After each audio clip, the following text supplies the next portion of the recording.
मागील वर्षी 2023-24 मध्ये झालेल्या उसाला अंतिम बिल 200 रुपये आणि चालू वर्षी तुटणाऱ्या उसाला विना कपात एक रकमी पहिला हप्ता 3700 रुपये देण्याची मागणी स्वाभिमानी शेतकरी संघटनेनं केली आहे। 15 दिवसात साखर कारखानदार आणि शेतकरी संघटना यांची बैठक घेऊन मार्ग काढावा, अन्यथा तीव्र आंदोलनाला सामोरं जावं लागेल असा इशारा जिल्हा कार्याध्यक्ष संदीप राजोबा यांनी निवेदनांवर Datta India Private Limited Vasantdada शेतकरी सहकारी साखर कारखान्याला निवेदन देण्यात आलं आहे आणि या निवेदनात म्हटलं आहे की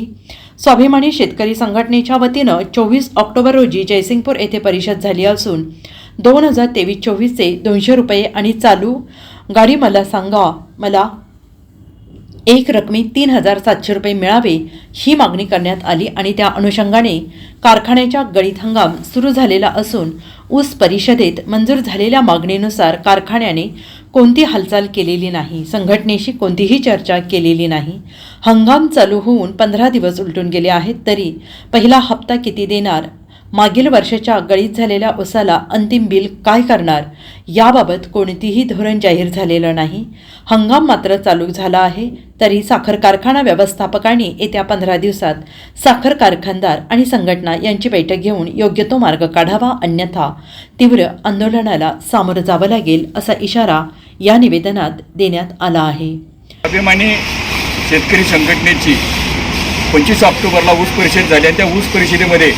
गत वर्षी गाळप झालेल्या ऊसाला 200 रुपयाचा अंतिम हप्ता व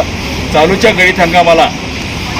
3700 रुपये पहिली उचल विना कपात द्यावी, तसेच पुरामध्ये पूरबाधित क्षेत्राची पहिल्यांदा ऊसाची तोडणी वाहतूक व्हावी, तसंच आता सध्या ऊस तोडणीवाले कामगार जे आहेत त्यांच्या ऊस तोडणी दरामध्ये वाढ झालेली आहे, तरीसुद्धा ते लोक कारखाना चालू होण्यापूर्वीच 5000 ते 10000 रुपये प्रति एकरी मागत आहेत। ते पहिल्यांदा बंद झालं पाहिजे व 50% ऊस हा कार्यक्षेत्रातलाच गाळावा यासाठी वसंतदादा कारखाना म्हणजेच दत्त इंडियाला आम्ही आता निवेदन दिलेलं आहे आणि त्यांना 15 दिवसाची मुदत दिलेली आहे। येत्या 15 दिवसामध्ये त्यांनी जर निर्णय नाही घेतला तर त्यांना शेतकऱ्यांच्या रोषास सामोरं जावं लागेल। Bureau report SVN Marathi, Sangli.